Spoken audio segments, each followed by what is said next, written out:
Hello दोस्त। आज हम पढ़ेंगे कि कोफैक्टर क्या होता है, माइनर क्या होता है, इन्वर्स क्या होता है, एडजॉइंट क्या होता है। बट उससे पहले मैं कुछ बताना चाहता हूँ। डिटर्मिनेंट को हम हिंदी में बोलते हैं सारणिक। डिटर्मिनेंट का पहला चैप्टर पढ़ना 4.1, जिसमें हम सीखते हैं कि डिटर्मिनेंट का कैसे मान निकाला जाता है। फिर उसका अगला चैप्टर है 4.2, जिसमें हम सीखते हैं कि प्रॉपर्टीज ऑफ डिटर्मिनेंट की सारणी का गुणधर्म का प्रयोग करके कैसे हल किया जाता है। ये 4.2 में सीखते हैं। बट 4.3 में हम सीखते हैं कि त्रिभुज का क्षेत्रफल कैसे निकाला जाता है डिटर्मिनेंट की मदद से, वो 4.3 में सीखते हैं। बट 4.4 में हम माइनर और कोफैक्टर के बारे में पढ़ते हैं। माइनर और कोफैक्टर, माइनर का मतलब उपसारणिक, कोफैक्टर का मतलब सखंड। आज हम लोग सीखेंगे माइनर और कोफैक्टर। फिर अगला जो चैप्टर है 4.5, इसमें हम सीखते हैं एडजॉइंट और इन्वर्स के बारे में कि एडजॉइंट क्या होता है, इन्वर्स क्या होता है, 4.5 में सीखते हैं। बट 4.6 में हम समीकरण को हल करने के बारे में सीखते हैं, लेकिन Ax=b ये फार्मूला है, इस फार्मूला की मदद से। ठीक है, तो चलो तो मैं स्टार्ट करता हूँ। माइनर और एडजॉइंट, कोफैक्टर, इन्वर्स। ओके, यहाँ से देखेंगे दोस्त, बहुत छोटा टॉपिक है। बट जब भी मैं पढ़ता था तो माइनर क्या होता है, कोफैक्टर क्या होता है, इन चीज़ों को मैं काफ़ी ज़्यादा भूल जाता था और एग्ज़ाम में काफ़ी ज़्यादा सवाल आता था। इसीलिए ये काफ़ी इम्पोर्टेंट है। तो यहाँ से देखेंगे माइनर, माइनर को हम बोलते हैं उपसारणिक। माइनर को हम इन सूचित करते हैं एम आई जे। आई का मतलब आप जानते हैं रो की संख्या, जे का मतलब कॉलम की संख्या। यानी माइनर को हिंदी में बोलते हैं उपसारणिक। हिंदी नाम कम ही याद रखिएगा क्योंकि काफ़ी खतरनाक वर्ड है। माइनर को हम बोलते हैं शॉर्ट में एम आई जे। जो माइनर, जब भी कोई कहेगा माइनर निकालो तो माइनर निकालते हैं झाप झाप के। यहाँ पे एक मेरा ट्रिक याद रखना है बाबू। माइनर अगर कोई कहेगा निकालने तो कैसे निकालते हैं, झाप झाप के। मतलब माइनर निकालने का सबसे बेस्ट तरीका है, माइनर कैसे निकलता है, झाप झाप के। माइनर निकालना हो या कोफैक्टर, उसका एक ही रूल है, झाप झाप के, है ना। वर्ड समझाते हैं माइनर क्या होता है। माइनर को शॉर्ट में एम आई जे बोलते हैं। माइनर कैसे निकलता है, झाप झाप के। ख़त्म हो गया माइनर। Next cofactor. कोफैक्टर को हिंदी में बोलते हैं सखंड। कोफैक्टर को हिंदी में बोलते हैं सखंड, और ये कोफैक्टर को सूचित करते हैं सी आई जे या कैपिटल ए आई जे। और आई का मतलब रो की संख्या, जे का मतलब कॉलम की संख्या, हर जगह, चाहे वो मैट्रिक्स हो चाहे वो डिटर्मिनेंट हो। बट कोफैक्टर को हिंदी में सखंड बोलते हैं। कोफैक्टर को सूचित करते हैं सी आई जे या कैपिटल ए आई जे। और सी आई जे बराबर एक फार्मूला होता है -1 के पावर आई प्लस जे इंटू एम आई जे। -1 के पावर आई प्लस जे इंटू एम आई जे। इसके बारे में तो आप जान रहे हो दोस्त कि ये माइनर है। इसका मतलब यहाँ पे एक प्लस पॉइंट है। हम कह सकते हैं कि सर माइनर और कोफैक्टर में मेरे ख्याल से कोई फ़र्क नहीं है, बट कोफैक्टर में चिन्ह बदल जाता है। ये चिन्ह किसके कारण बदलता होगा, तो आप कहोगे सर -1 आई प्लस जे, मतलब रो कॉलम को जोड़ना है। और जोड़ने पे यहाँ से देखना, यहाँ पे हमने लिखा है कि कोफैक्टर कैसे निकालते हैं, झाप झाप के। मगर मगर अगर मगर क्या, माइनर में कोफैक्टर में चिन्ह बदल जाता है। कैसे बदलता है देखो, -1 की पावर अगर सम संख्या आएगा दोस्त तो +1 देंगे, और +1 को अगर माइनर में गुना करेंगे कोई फ़र्क नहीं पड़ेगा। बट सोचो ज़रा, -1 की पावर अगर विषम संख्या आएगा, अगर -1 के पावर विषम संख्या आएगा बाबू, तो वो माइनस में आएगा, और माइनस से अगर माइनर में गुना करेंगे तो चिन्ह बदल जाएगा। अगर प्लस माइनर होगा तो वो माइनस हो जाएगा, माइनस माइनर होगा तो वो प्लस माइनर हो जाएगा। क्यों, बट +1 से गुना करेंगे तो कोई फ़र्क नहीं पड़ेगा, बट -1 से गुना करेंगे तो फ़र्क पड़ेगा। बट बस 100 बात की एक बात। माइनर कोफैक्टर क्या है, तो कुछ नहीं है, माइनर भी निकालता है झाप झाप के, कोफैक्टर भी निकालते हैं झाप झाप के, बस कोफैक्टर में चिन्ह चेंज कर देते हैं। नेक्स्ट, जैसे कि एक क्वेश्चन, एक होता है एडजॉइंट। एडजॉइंट क्या होता है, तो एडजॉइंट का मतलब होता है कोफैक्टर का ट्रांसपोज। एडजॉइंट को हिंदी में बोलते हैं सखंडज। यहाँ देखेंगे दोस्त, एडजॉइंट को हिंदी में बोलते हैं सखंडज। सखंडज का मतलब होता है कोफैक्टर। मैं गलत तो नहीं लिख दिया ना? नहीं, सही है। यहाँ पे देखना, कोफैक्टर का हिंदी यहाँ पे शखंड हो रहा है, बट एडजॉइंट का हिंदी होता है शखंडज। दोनों हिंदी सेम लगता है, यही कारण कभी कभी आप मिस कर दोगे और गलत आंसर मार के चले आओगे, इसीलिए इंग्लिश वर्ड पे याद रखेंगे। एडजॉइंट का मतलब होता है शखंडज। एडजॉइंट क्या होता है? तो एडजॉइंट का मतलब कोफैक्टर का ट्रांसपोज। मतलब अगर आपको माइनर आता है तो समझ लो आपको कोफैक्टर आ गया, कोफैक्टर आता है तो समझ लो आपको एडजॉइंट आता है, क्योंकि एडजॉइंट क्या होता है? कोफैक्टर का ट्रांसपोज, और ट्रांसपोज का मतलब परिवर्त, जो आप मैट्रिक्स में पढ़े हैं, ठीक है। जैसे कि एक सवाल हमारे आपके सामने है, आईएससी 2018। आईएससी 2018 में एक सवाल आया था, इफ़ यदि ए एक मैट्रिक्स है तब माइनर ज्ञात करो, ठीक है, ये सवाल है। जितना नंबर में सवाल आएगा दोस्त इंडिकेट कर देना, और सबसे पहले लिखना माइनर। माइनर को सूचित करते एम आई जे से, इसको घेर देना, ठीक है। इसमें कितना अवयव है? तो आप कहोगे सर 4 अवयव है, तो इसका 4 माइनर निकलेगा, और साथ में इसका 4 कोफैक्टर भी निकलेगा। बट मुझे क्या निकालना? माइनर। ये 2018 का सवाल है। तो आई का मतलब रो की संख्या, जे का मतलब कॉलम की संख्या है, यहाँ पे चेंज होते रहेगा। M11 का मतलब पहला रो पहला कॉलम का माइनर, क्योंकि यहाँ एम है। अगर यहाँ सी होता तो उसको बोलते पहला रो पहला कॉलम का कोफैक्टर, बट माइनर, पहला रो पहला कॉलम का माइनर। माइनर कैसे निकालते हैं? झाप झाप के, यानी पहला रो को झाप देंगे, ये पहला रो को झाप देंगे, और ये पहला कॉलम को झाप देंगे, कितना आ जाएगा? 5, निकल गया माइनर। अगला, पहला रो दूसरा कॉलम का माइनर, इसका मतलब पहला रो को झापना है, ये पहला रो को झापना है, दूसरा कॉलम को झापना है, तो कितना आ जाएगा? -4। अरे भाई आपको रो कॉलम आता है ना? अगर नहीं आता तो हम नहीं बताएंगे बाबू ये सब, बट आपको क्या फ़ायदा अगर आता ही नहीं है तो। यहाँ से देखेंगे, दूसरा रो पहला कॉलम का माइनर, तो दूसरा रो को झाप देंगे, और यहाँ से ये पहला कॉलम गलत बोल दिए क्या? दूसरा रो को झाप देंगे, पहला कॉलम को झाप देंगे, कितना? 3, ठीक है। अगला, दूसरा रो दूसरा कॉलम का माइनर, दूसरा रो को झाप देंगे, दूसरा कॉलम को झाप देंगे, कितना आएगा? -2। ये हो गया दोस्त माइनर। जो माइनर आया ये माइनर हो गया। इस माइनर को यहाँ पे सरिया के लिख दीजिए। कितना आया? 5, फिर कितना आया? -4, फिर कितना आया? 3, फिर कितना आया? -2। और यहाँ से एक ट्रिक बनेगा, ट्रिक ऑब्जेक्टिव के लिए डायरेक्ट यहाँ पे एक ट्रिक बनेगा, जो आप देखो। अगर आपको माइनर निकालना है ना बाबू, तो साइड चेंज कर देना। देखो, -2 के जगह पे 5, और 5 के जगह पे -2। देखो आंसर में है ना। फिर देखो ये साइड भी चेंज कर देना। देखो 3 के जगह पे -4, और 4 के जगह -4 के जगह पे 3। देखो है, इसका मतलब है आप ट्रिक द्वारा ऑब्जेक्टिव हल करोगे, व्हाट सब्जेक्टिव आप इस तरह से बनाओगे, ठीक है। मेरे अकॉर्डिंग आप समझ गए होंगे। अगर नहीं भी समझ में अगर आपको आया तो नेक्स्ट क्वेश्चन। ये सवाल आया था आईएससी 2020 में दोस्त। इस बार का पेपर है, आईएससी 2020 में आया था। एक आव्यू दे दिया है का एडजॉइंट ज्ञात करे। जो हम बड़ा अक्षर में जो एडजॉइंट लिखे थे, ADJHOINT, एडजॉइंट जो लिखे हैं दोस्त, इसको शॉर्ट में ADJ लिखते, ठीक है। ये 2020 का सवाल है। देखो एडजॉइंट निकालना है, तो एडजॉइंट के लिए क्या चाहिए? कोफैक्टर। देखो अगर कोफैक्टर कोई पूछेगा तो आपको माइनर चाहिए, माइनर के बाद कोफैक्टर होता है, कोफैक्टर के बाद एडजॉइंट। मतलब मुझे एडजॉइंट निकालना है तो सबसे पहले मुझे पता करना पड़ेगा कोफैक्टर, क्योंकि एडजॉइंट क्या होता है? कोफैक्टर का ट्रांसपोज। तो कोफैक्टर निकालते हैं। जितना नंबर में सवाल आएगा उतना नंबर इंडिकेट करना है। जो क्वेश्चन दिया उसको A बराबर लिख देना है, और यहाँ माइनर नहीं कोफैक्टर लिखना है, ठीक है। कोफैक्टर यहाँ पे, कोफैक्टर को CIJ का ये फार्मूला होता है, इसको घेर देंगे, जिससे कि एग्जामिनर को पता चले कि जो लड़का एग्ज़ाम दे रहा है वो कोई मामूली लड़का नहीं, उसके पास नॉलेज है, ठीक है। घेर दिया। बट अगर हम आपको कहेंगे कि कोफैक्टर निकालो, तो आप कोफैक्टर नहीं माइनर निकालना, ठीक है। जब भी कोई कहेगा कोफैक्टर निकाले तो आप माइनर निकालना। माइनर कैसे निकलता है? झाप झाप के देखो, पहला रो पहला कॉलम का कोफैक्टर निकालना है, लेकिन कुछ देर के लिए इसको माइनर पढ़ो। पहला रो पहला कॉलम का माइनर क्या होगा? पहला रो पहला कॉलम को झाप देंगे 4। इसको नीचे भी लिख सकते हैं दोस्त, बट इधर भी लिख सकते हैं, कॉमा C12। इसका मतलब है पहला रो दूसरा कॉलम का कोफैक्टर, लेकिन निकालना है माइनर। पहला रो दूसरा कॉलम का माइनर, पहला रो दूसरा कॉलम माइनर कितना? 1, कॉमा C21 दूसरा रो पहला कॉलम कितना? 3, फिर लास्ट C22 दूसरा रो दूसरा कॉलम कितना 2, ये निकल गया माइनर।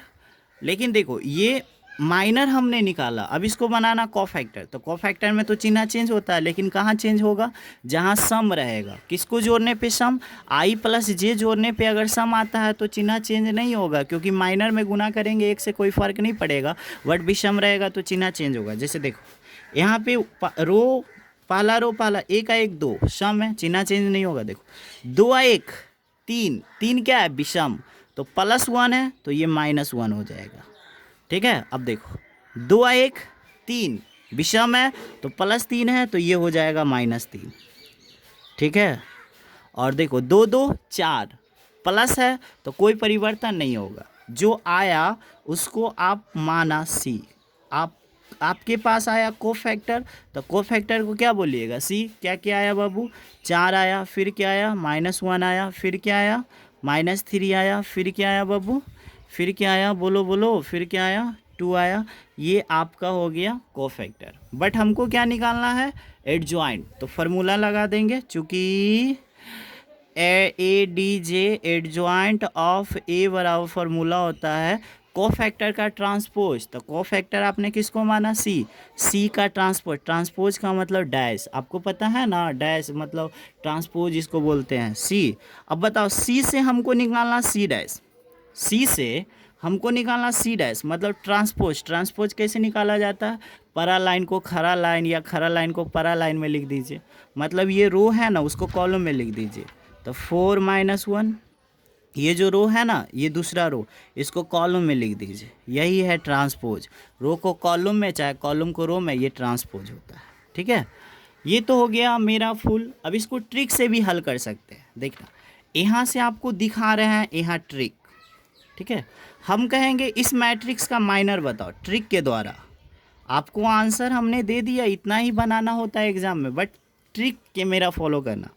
इस चीज़ का हमको माइनर निकालना है, तो माइनर निकालने के लिए हम बताए थे ना अभी अभी ट्रिक में कि 4 यहाँ कर दो, 2 की जगह पे 4 और 4 की जगह पे 2 आपस में चेंज कर दो, 4 यहाँ पे 2 यहाँ पे, फिर 3 की जगह पे 1 और 1 की जगह पे 3, यहाँ 1 यहाँ 3, ये क्या निकला, ये क्या निकला माइनर। अब माइनर से हमको चाहिए कोफैक्टर। कोफैक्टर यहाँ पे सी दे देते, सी का मतलब हुआ कोफैक्टर। कोफैक्टर निकालना है तो कुछ नहीं करना, आप माइनर को लिख दो 1 3 2, माइनर लिख दिए ना। अब चिन्ह चेंज कर दो, चिन्ह चेंज कैसे होता है, विषम के जगह पे साइड वाला चिन्ह चेंज होगा, ये साइड चिन्ह चेंज होगा। अगर ये +1 है तो यहाँ पे ये -1 होगा, अगर ये +3 है तो यहाँ पे -3 होगा। क्यों होगा, क्योंकि ये किसके जगह पे, पहला रो और दूसरा कॉलम, तो इसको जोड़ेंगे तो कितना आएगा 2 1 3 विषम चेंज हो जाएगा। ये चेंज क्यों होगा, क्योंकि दूसरा रो, क्योंकि ये क्या है दूसरा रो, अब प्लस क्या पहला कॉलम जोड़ेंगे तो विषम होगा और विषम के कारण चिन्ह चेंज होगा। बट इसके ये चिन्ह चेंज क्यों नहीं होगा, क्योंकि ये जो 4 है वो पहला रो पहला कॉलम पे है और जोड़ेंगे तो 2 आता है, 2 के कारण कोई परिवर्तन नहीं होगा। ठीक है, अगर आप सीखे तो बहुत अच्छा। ये कोफैक्टर आ गया, अगर आपको ये कोफैक्टर मिल गया तो समझो आपको एडजॉइंट भी मिल गया। एडजॉइंट कैसे मिल गया, तो ये जो रो है इसको कॉलम में लिख देंगे, रो को कॉलम में लिख, एडजॉइंट हो गया। ठीक है, आप ट्रिक सीखे तो अच्छा, नहीं सीखे तो कोई बात नहीं, ऑब्जेक्टिव में सिखा देंगे। ठीक है, नेक्स्ट 2020 में एक सवाल और आया था, इफ़ ए एक मैट्रिक्स दे दिया है तो सत्यापित कीजिए कि ए ट्रांसपोज का होल ट्रांसपोज बराबर ए। ठीक है, तो जितना नंबर सवाल उतना नंबर लिख देना। लिख दिए बाबू, लिख दिए ना। हमको ए डैश निकालना, तो ये जो रो है इसको कॉलम में लिख देंगे 3√3 2, ये जो रो है इसको कॉलम में लिख देंगे। एक बार ट्रांसपोज कर दिए, लेकिन हमको सिद्ध करना है ए ट्रांसपोज के होल ट्रांसपोज इक्वल टू ए। एक बार और ट्रांसपोज करेंगे, ए ट्रांसपोज है इसको एक बार और करेंगे, इसका मतलब फिर एक बार करेंगे। ये जो रो है ये परा लाइन है, इसको लिखेंगे खरा लाइन, ये जो परा लाइन है इसको लिखेंगे खरा लाइन, और ये जो परा लाइन है इसको लिखेंगे खरा लाइन। अब देखो क्या इसको तुम चिनते हो क्या, कहोगे यस सर इसको हम चिनते हैं। देखो 3√32420, इसका नाम क्या है, देखो इसका नाम क्या है ए, यानी इसका मान क्या हो गया ए। LHS बराबर क्या हो गया, LHS इसका नाम क्या था 3√3 4√2, ये क्वेश्चन ही है ना ए, तो ए लिख दिए, इसका नाम क्या है LHS बराबर RHS, ये क्या हो गया प्रूव्ड हो गया। ठीक है, नेक्स्ट क्वेश्चन देखते हैं। अब यहाँ पे एक ट्रिक सीखते हैं, हॉट ट्रिक। ए नाम का एक मैट्रिक्स है, हम कहेंगे इसका डिटर्मिनेंट बताओ, तो आप कहोगे 2 दूनी के 4 -4 -3 डैट मीन्स कितना आया -7। हम कहेंगे माइनर बताओ, तो माइनर में क्या होता है, -2 की जगह पे ये +2 जाएगा और +2 की जगह पे -2 जाएगा, ये 3 की जगह पे 1 जाएगा, 1 की जगह पे 3, ये क्या निकल गया माइनर। हम कहेंगे इसका कोफैक्टर बताओ, कोफैक्टर, हम कहेंगे कोफैक्टर बताओ, तो आप कहोगे सर ये भी बहुत ईजी है। कोफैक्टर निकाले कहेंगे तो आप माइनर को लिख दीजिएगा, हूबहू माइनर लिखाएगा, इसमें कोई परिवर्तन नहीं। अब चिन्ह चेंज कर देंगे, कौन साइड, ये साइड चेंज होगा, ठीक है, आपको पता होना चाहिए। देखो ये +1 है तो यहाँ पे लिखना -1, और ये +3 है तो लिखना -3, ये निकल गया कोफैक्टर। अब हमको चाहिए एडजॉइंट, ADJHOINT। एडजॉइंट क्या होता है, कोफैक्टर का ट्रांसपोज। ये परा लाइन को लिखना है खरा लाइन, परा लाइन को लिखना है खरा लाइन, ठीक है। अगर आपको ये एडजॉइंट निकल गया तो आप इन्वर्स निकालिए। तो इन्वर्स क्या होता है, एडजॉइंट ऑफ इन्वर्स अगर निकालना है तो एडजॉइंट लिखना है। एडजॉइंट कितना है, 2 है, फिर क्या -1 है, फिर -3 है, -2 है। अब बट्टा इन्वर्स निकालना, एडजॉइंट बट्टा डिटर्मिनेंट, डिटर्मिनेंट का मान कितना है -7, ये लिख देंगे। और यहाँ पे एक नोट में एक बात भी सीख जाएंगे कि ए इन्वर्स का एक फार्मूला होता है एडजॉइंट ऑफ ए बट्टा डिटर्मिनेंट ऑफ ए, ठीक है, इसको याद रखेंगे। इसका इन्वर्स का क्लास अगले वीडियो में मिलेगा, बट यहाँ तक आपको समझ में आ गया होगा, ठीक है। मेरा एक लास्ट क्वेश्चन है दोस्त, ए नाम का एक मैट्रिक्स दे दिया है, इसमें कितने अवयव है, 1 2 9। तो अगर 9 अवयव हो तो समझ लो इसका 9 गो कोफैक्टर निकलेगा और 9 गो इसका माइनर निकलेगा, क्योंकि जितना अवयव उतना कोफैक्टर उतना माइनर होता है। बट हमसे ये 9 नहीं निकालने का रहा, हमको देखो क्या क्या पूछा है। कहता है एक मैट्रिक्स है, तो पहला सवाल है कि 3 2 स्मॉल 3 2, इसका मतलब समझते हो अवयव होता है। मैं फिर से समझा देता हूँ, स्मॉल AIJ का मतलब अवयव होता है, वट CIJ का मतलब कोफैक्टर होता है, या कैपिटल AIJ का भी मतलब कोफैक्टर होता है, और MIJ का मतलब माइनर होता है, ठीक है।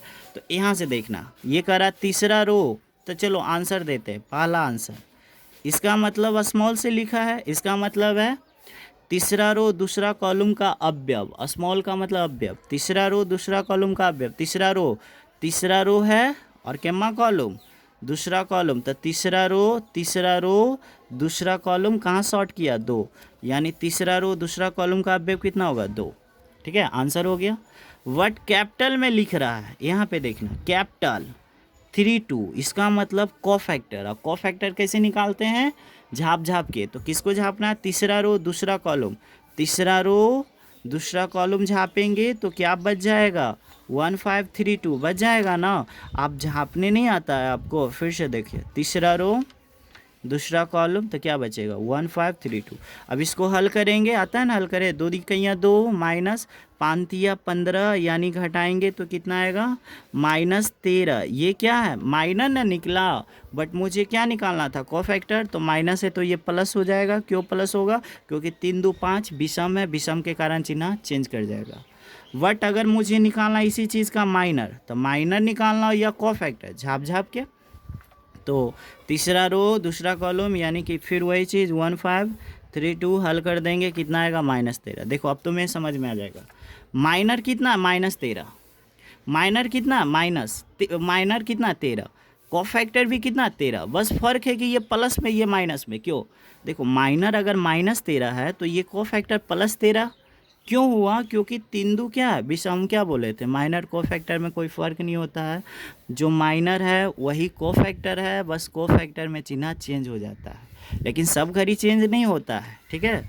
जैसे अगर हम कहेंगे, चलो आप तो समझ गए होंगे, हम कहेंगे बताइए C1 2, तो देखो पहला रो दूसरा कॉलम का कोफैक्टर हम बोल रहे हैं, लेकिन निकालेंगे माइनर, पहला रो दूसरा कॉलम का, पहला रो यही है, तो कैसे निकालते हैं झाप झाप के, पहला रो दूसरा कॉलम झापेंगे, क्या बचेगा 5 7 2 1, क्या बच जाएगा 5 7 2 1। डिटर्मिनेंट में लिखना है 5 इकाइयाँ 5, 7 दूनी के 14, 14 में से 5 कितना बचेगा 9, 9 5 14, हाँ 9, बट माइनस में ना 9 है ये। अब बताओ क्या ये सही है?